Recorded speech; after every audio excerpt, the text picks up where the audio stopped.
Alors, ce qui est tout à fait frappant, dans les archives qui viennent d'être présentées, c'est que droite et gauche peuvent se retrouver sur cette question du voile. C'est un simple morceau de tissu, pourtant il déchire l'opinion publique et soulève des débats particulièrement violents. Le port du voile en France est un sujet particulièrement sensible. C'est aussi un argument électoral, au point de s'inviter ces dernières semaines dans les mots de plusieurs responsables politiques. Écoutez.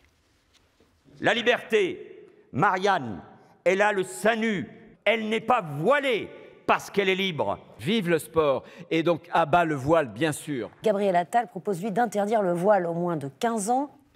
Ludivine, Jérémy, bonjour. Et bonjour à vous, Philippe Portier, politologue, sociologue, spécialiste de la laïcité et co-auteur de cet ouvrage « La religion dans la France contemporaine ». Alors, est-ce qu'il y a une obsession française sur cette question du voile ? Manifestement, oui, historiquement. On voit bien que depuis la Révolution française, et peut-être même avant, depuis la Révolution française, nous nous sommes volontiers fixés sur la question du vêtement religieux, avec cette idée qu'un vêtement trop ostensible pouvait remettre en cause la communauté nationale. Alors, et de ce point de vue, c'est quelque chose qui est très récurrent dans l'histoire, jusqu'à aujourd'hui, avec des périodes que nous pourrions tout à fait repérer, en particulier la Révolution, la colonisation, et puis depuis 1989, alors, comme vous le savez. On ne va pas remonter jusqu'à la Révolution française parce qu'on n'a pas les images, mais le débat sur le port du voile, vous l'expliquez, ne date pas d'hier.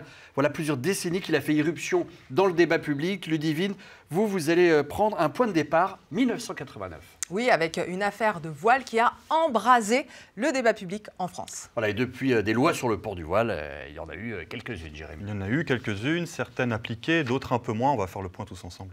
Et c'est l'inattendu sur le Canal 16. Et bien sûr, comme chaque semaine, vous êtes les bienvenus.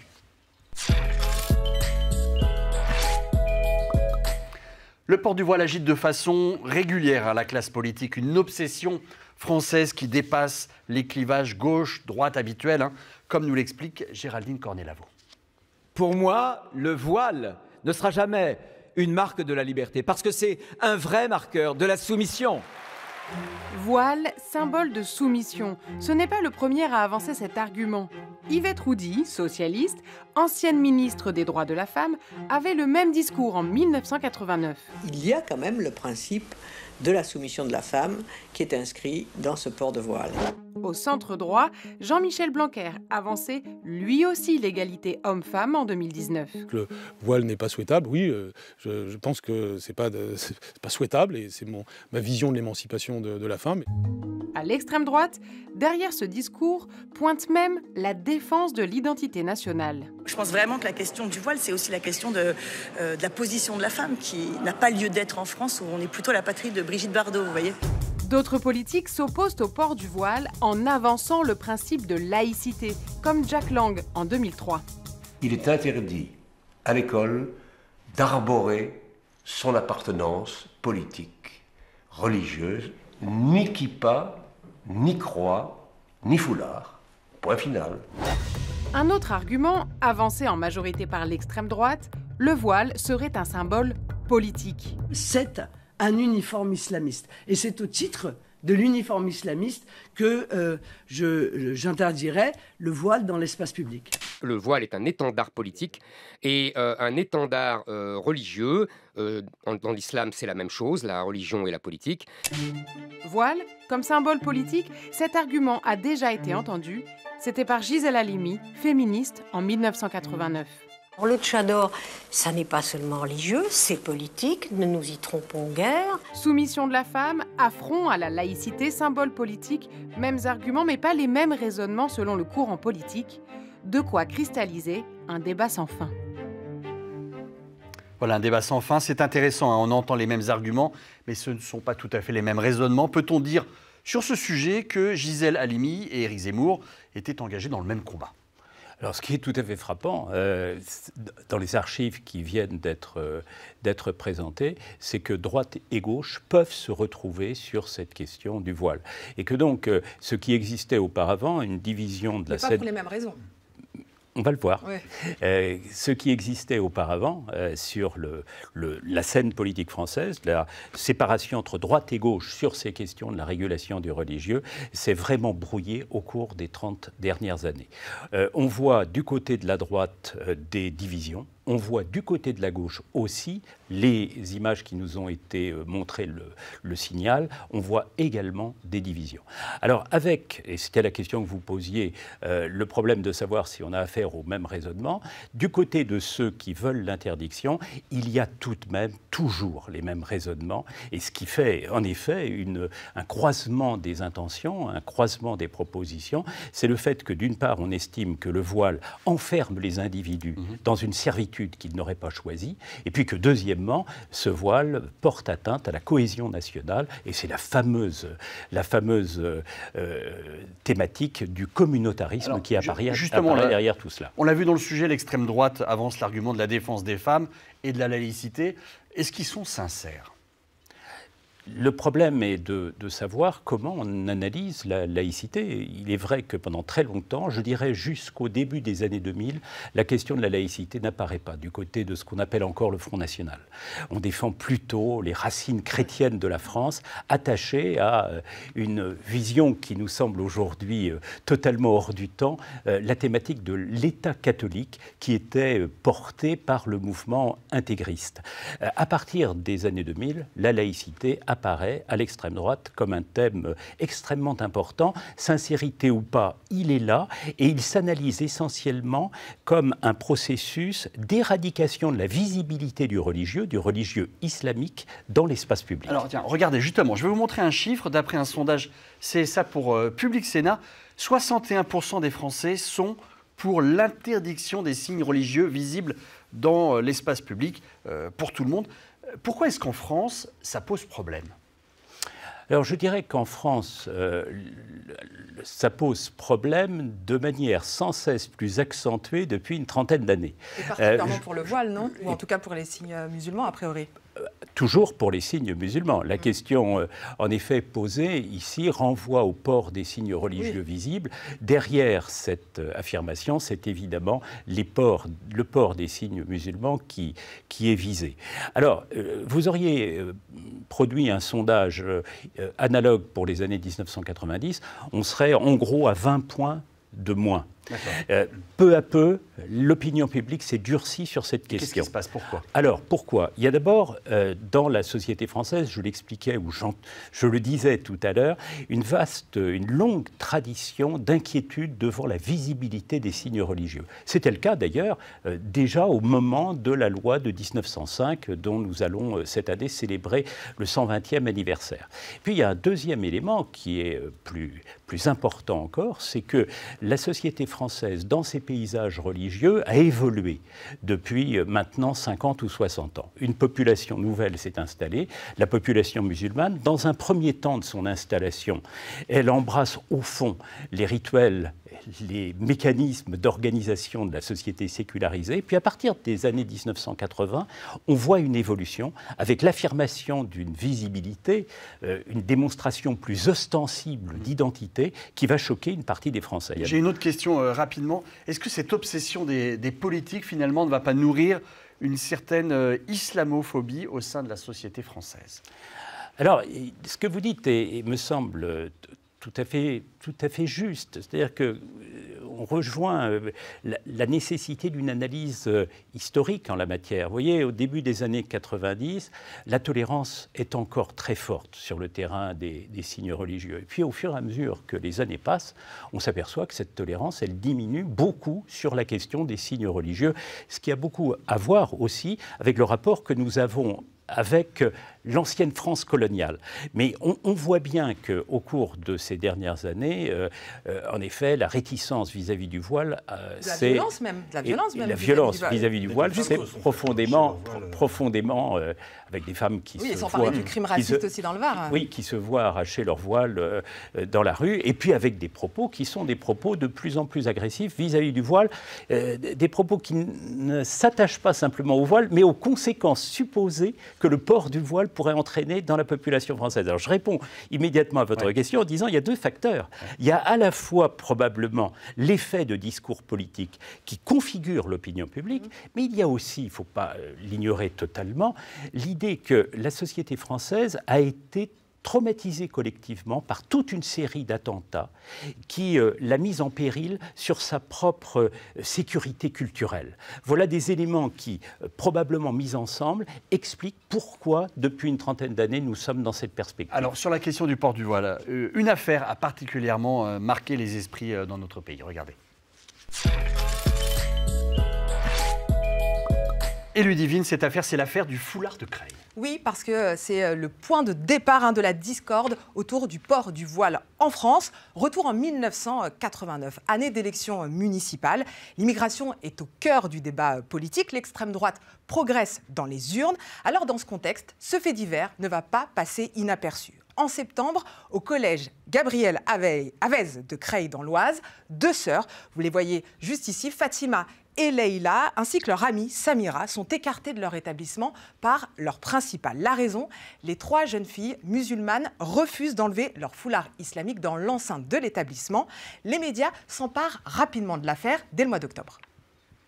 Fatima et Leïla ont 14 et 13 ans. Elles étudient le Coran chez elles, au tableau noir, depuis l'âge de 3 ans. Elles font leurs 5 prières par jour, mais leur but dans la vie, c'est aussi de réussir à l'école.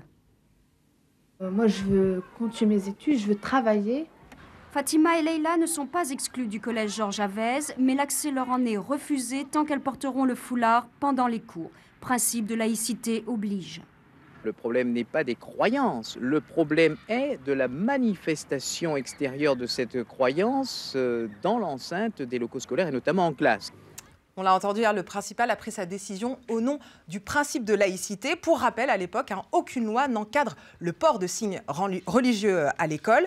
Le bras de fer entre la direction et les familles des jeunes filles voilées est lancé. Là encore, les journalistes sont aux premières loges. On le voit, regardez juste ici. Finalement, un compromis est trouvé. Les collégiennes peuvent porter leur voile dans l'enceinte de l'établissement, mais devront le retirer en cours. L'affaire aurait pu s'arrêter là, mais les jeunes filles persistent et retournent en cours avec leur voile. La direction du collège réclame l'intervention du ministre de l'Éducation nationale. Voici sa réponse. Si se produisent, comme se sont produits, des cas de blocage, c'est-à-dire d'enfants qui vont à l'école, notamment avec un foulard sur la tête, je préconise que les directeurs d'établissement et les enseignants disent à ces enfants et à leurs parents qu'ils ne doivent pas venir à l'école dans ces conditions. S'il y a blocage et s'il y a refus, je dis alors l'école doit accepter et accueillir ces enfants. La décision d'accueillir ou non des filles voilées dans les établissements revient donc au directeur de ces mêmes établissements. Et au nom de ce même principe de laïcité, Lionel Jospin préconise la tolérance, mais ne tranche pas. L'ambiguïté enflamme la classe politique, à droite comme à gauche. Des voix dénoncent clairement le laxisme du ministre de l'Éducation nationale. Division aussi au sein même du PS, le parti de Lionel Jospin. Certains députés sont contre le port du voile à l'école et ils le font savoir, parfois avec ironie. Quand les socialistes affichent leurs différences, leurs divergences, ils ne passent pas inaperçus. 2 hussards noirs de la République à l'Assemblée, ci-devant députés du Puy-de-Dôme. Pour eux, autoriser le port du voile à l'école, c'est faire de la discrimination, ni plus ni moins. Ah ben, Lionel Jospin, il fera ce qu'il voudra. Moi, c'est ma position de vieil instituteur public. Alors, contre le voile à l'école, on l'a vu dans le sujet de Géraldine, il y a aussi la députée socialiste Yvette Roudy. Mais là, au nom du droit des femmes, ces 5 intellectuels de gauche, dont Elisabeth Badinter, iront aussi dans ce sens. Dans une tribune, là, vous la voyez juste ici, publiée dans le Nouvel Observateur, ils interpellent le ministre de l'Éducation nationale. Selon eux, le port du voile à l'école est contraire aux valeurs républicaines. Autre événement qui va aussi alimenter le débat à l'époque, cette manifestation à Paris en soutien aux filles voilées de Creil. 800 personnes, majoritairement des hommes, y participent, séparées des femmes. Les adversaires du voile, clairement, dénoncent un défilé d'intégristes. Des associations musulmanes refusent même de participer au rassemblement. Une responsable de la Ligue arabe expliquait pourquoi. À l'école, moi, évidemment, que je préférais que les jeunes filles musulmanes ne portent pas le voile, qu'elles ne se différencient pas comme ça, qu'elles n'affichent pas une telle différence vis-à-vis de leurs camarades. Mais si le choix devait être entre l'instruction et le port du voile, je crois que même l'islam recommanderait l'instruction. Alors pendant ce temps-là, la traque médiatique continue des collégiennes de Creil. La situation devient clairement incontrôlable. Lionel Jospin saisit le Conseil d'État pour trancher la question du port du voile en France. Voici ses conclusions. Tant qu'elle ne constitue pas un acte de pression ou de prosélytisme, l'expression des convictions religieuses ne peut être interdite à l'école. Les choses changeront plus tard, on le verra avec toi, Jérémy. Alors pour les experts, Philippe Portier, l'affaire des foulards de Creil marque un acte fondateur d'un affrontement sur la laïcité à l'école et même plus largement dans la société française. Pourquoi, à votre avis ? Alors d'abord, cette affaire de Creil, elle est préparée par la décennie précédente. Vous avez, dès le milieu des années 1980, un certain nombre de propositions, de propos qui émergent sur la scène publique. Je pense en particulier au Figaro Magazine, qui à l'époque est extrêmement puissant dans l'espace médiatique et qui prend position très clairement contre le port du voile. Je me souviens en particulier en 1985 d'une couverture du Figaro Magazine avec une Marianne voilée et ce sous-titre « La France sera-t-elle encore elle-même dans 20 ans ?» Oui, mais pourquoi cet événement-là précisément cristallise autant les... les choses précisément sont préparées auparavant. Cet événement apparaît en 1989 sur le fondement d'un espace local, Creil, qui est un espace très profondément divisé, avec des luttes à l'intérieur de l'établissement, des dissensions à l'intérieur de la commune, et puis une prise en compte, une prise en charge très vite de l'affaire, tout à la fois par des intellectuels et par la classe politique, préparée par ce qui existait auparavant. Il y avait déjà des expressions de résistance à tout cela. Alors c'est un événement qui apparaît comme un événement propice, un événement déclencheur, et qui va constituer alors un front autour desquels vont se structurer des positions qu'on va voir ensuite perdurer jusqu'à l'époque immédiatement contemporaine. Avec d'un côté une laïcité qu'on peut dire une laïcité de contrôle, une laïcité universaliste, pour reprendre l'expression des 5 intellectuels que vous citiez tout à l'heure et qui interviennent dans le Nouvel Observateur, avec un titre dans leur tribune tout à fait significatif, « Prof, ne capitulons pas ». Et puis de l'autre côté, une autre vision de la laïcité qui est une laïcité d'ouverture, de reconnaissance, qui consiste à dire que le propre de la laïcité, ça n'est pas de brimer la liberté des individus, quand cette liberté respecte la liberté d'autrui, c'est au contraire de la permettre. Alors on voit bien deux idées là, la laïcité universaliste qui s'oppose à une laïcité différentialiste. Alors pour interdire le voile islamique, les politiques vont faire ce qu'ils savent faire de mieux, c'est-à-dire des lois. Nous sommes le 18 février dernier. Le Sénat, dans une ambiance électrique, adopte une proposition de loi portée par la droite républicaine pour interdire le port de signes religieux, dont le voile, dans les compétitions sportives professionnelles et amateurs. C'est-à-dire que tout le monde est concerné. Depuis plus de 30 ans, le voile est au cœur des lois ou de circulaires. Tout a commencé en 1994, Jérémy. Oui, avec un premier texte officiel qui réglemente le port du voile à l'école. C'est la circulaire de François Bayrou, alors ministre de l'Éducation nationale. Alors, dans ces quelques lignes, tous les signes ostentatoires sont concernés, mais en réalité, c'est bien le foulard islamique qui est visé. La circulaire appelle au dialogue, elle demande de convaincre sans contraindre et puis elle précise que des signes religieux plus discrets pourront en revanche être tolérés. Alors où commence la discrétion? Ce point est laissé à l'appréciation des chefs d'établissement. Et c'est là tout le flou de ce texte. Il y a des élèves avec le voile qui sont sanctionnés, d'autres non, et les inégalités se multiplient. Et le débat, il va se durcir au début des années 2000, avec en toile de fond les attentats islamistes du 11 septembre 2001 notamment, et l'extrême droite qui arrive au second tour de la présidentielle en 2002. Et la question du voile à l'école, elle va revenir sur le devant de la scène en 2003 avec le président Jacques Chirac.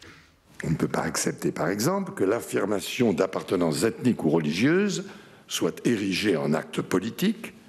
Il y aurait là une dérive contraire à toutes nos traditions et dangereuse pour notre démocratie. Alors, personne n'est dupe, mais encore une fois, c'est bien le foulard islamique qui est visé. Après des mois de débat, le 15 mars 2004, la loi qui interdit tout port de signes religieux ostentatoires à l'école publique est votée. Maintenant, on part en 2009. 5 ans plus tard, on parle encore du voile, mais cette fois, c'est le voile intégral qui est visé. La burqa, ce n'est pas un signe religieux, c'est un signe d'asservissement, c'est un signe d'abaissement.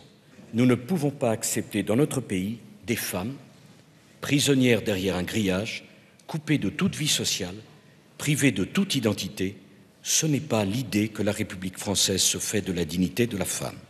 2 ans après, le 11 avril 2011, la loi interdit la dissimulation du visage dans l'espace public. La burqa, le niqab sont des voiles intégraux et donc sont donc concernés. Et la France devient le premier pays européen à légiférer sur le sujet. Mais la loi est difficilement applicable selon les syndicats des commissaires de police. On est pris entre 2 mauvaises solutions. Intervenir auprès de la personne et le conflit sera pratiquement systématique à mon avis, ou alors au contraire ne pas intervenir, ce qui est pour un policier impensable. Alors, dernière restriction en date, c'était en 2016 avec la loi travail. Les entreprises privées notamment peuvent interdire le port du voile pour des raisons de sécurité ou d'hygiène. Voilà. Et Philippe Portier, donc, je voulais vous interroger là-dessus. À chaque loi, chaque circulaire, c'est le voile qui est visé, mais il n'est clairement jamais trop cité. Pourquoi, selon vous? Il n'y a pas une petite hypocrisie politique derrière? Alors, c'est compliqué du point de vue juridique de fixer la discussion simplement autour du voile. Ce serait remettre en cause le principe d'égalité qui est fondateur de notre ordre constitutionnel. Ce pourquoi on utilise en effet toujours cette expression contournée, interdiction des signes religieux, en envisageant les choses de manière extrêmement globale, de manière à y intégrer l'ensemble des convictions religieuses de notre société. Ce qui n'est pas sans inquiéter d'ailleurs les autres formations religieuses qui considèrent que tout en visant le voile, le catholicisme, le protestantisme, le judaïsme se trouvent également dans le collimateur des pouvoirs publics.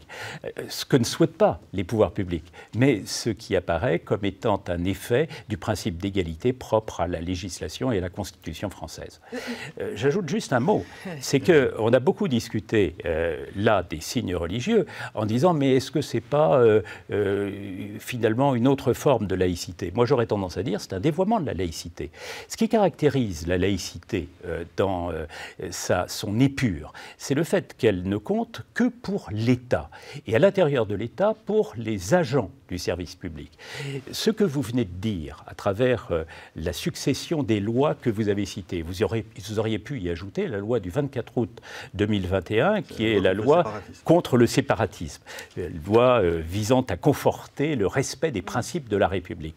C'est que progressivement, des populations, les usagers du service public, ou les citoyens ordinaires même, qui n'ont strictement rien à voir avec le statut d'agent du service public, se trouvent assignés également à une invisibilité religieuse. Ce qui est remettre en cause, en somme, les principes sur lesquels repose la loi de 1905, avec une sorte de paradoxe. La loi de 1905 apparaît comme étant le point nodal de la discussion, en disant il faut la respecter, et toute une série de lois sont intervenues depuis les années 2000 pour en remettre en cause les mécanismes fondateurs. Gabriel Attal, le secrétaire général de Renaissance, lui, il veut interdire le port du voile pour les moins de 15 ans dans l'espace public. Clairement, c'est un coup de com'. C'est pas possible de faire ça, non? Alors, il y a une grande fragilité juridique de ce point de vue. Probablement le juge constitutionnel en l'espèce, puisqu'il veut mettre en place un dispositif législatif, interviendrait en disant il y a tout de même un principe qui est un principe fondateur de notre propre droit constitutionnel, c'est la liberté de conscience, qui s'exprime en liberté d'affirmer de manière publique sa propre appartenance religieuse. Il y aurait là probablement une remise en cause à travers cette interdiction de ce principe constitutionnel. Alors on pourrait imaginer que ce principe puisse être, le principe voté par M. Attal éventuellement, puisse être toléré au motif que ce type d'attitude remettrait en cause l'ordre public. Mais avant que l'on détermine que tout cela mette en cause l'ordre public, il faudrait vraiment une analyse extrêmement circonstanciée permettant de l'autoriser. C'était aussi une proposition faite par une ancienne candidate à la présidentielle. Alors on va continuer à parler port du voile et politique avec l'archive que vous avez choisie. Voilà un voile plus que jamais au cœur des enjeux politiques. Je vous propose d'écouter ce discours d'Emmanuel Macron. C'était en octobre 2020 au Mureau dans les Yvelines. La laïcité, c'est la neutralité de l'État et en aucun cas l'effacement des religions dans la société et dans l'espace public. La laïcité, c'est le ciment de la France unie. Et donc les républicains sincères ne doivent jamais céder à ceux qui, au nom du principe de laïcité, tentent de susciter des divisions, des confrontations, à partir de multiples sujets qui, bien souvent, sont l'essentiel de nos discussions, mais pas l'essentiel du problème. En la matière, nous avons des règles. Il nous faut les faire respecter fermement et justement. Philippe Portier, que souhaitez-vous que l'on entende dans ce discours d'Emmanuel Macron ? Ce qu'il a dit, tout simplement, c'est-à-dire, d'une part, et c'est tout à fait typique de la philosophie politique d'Emmanuel Macron, l'affirmation que la laïcité est d'abord un principe de liberté.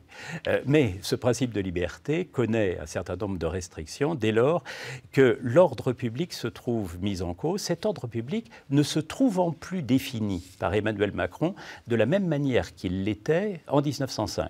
Pour lui, l'ordre public, ce n'est pas simplement la sécurité, la tranquillité, la salubrité, c'est aussi le respect de ce qu'on appelle, depuis maintenant une dizaine d'années, les exigences minimales de la vie en société, ce qui renvoie à des principes qui relèvent pour beaucoup d'un certain ordre moral. Et merci à vous, Philippe Portier, d'être venu sur le plateau de l'Inattendu. Je rappelle le titre de votre ouvrage, La religion dans la France contemporaine. Merci Ludivine, merci Jérémy. Merci à vous qui nous regardez chaque semaine désormais sur le canal 16. On se retrouve le week-end prochain.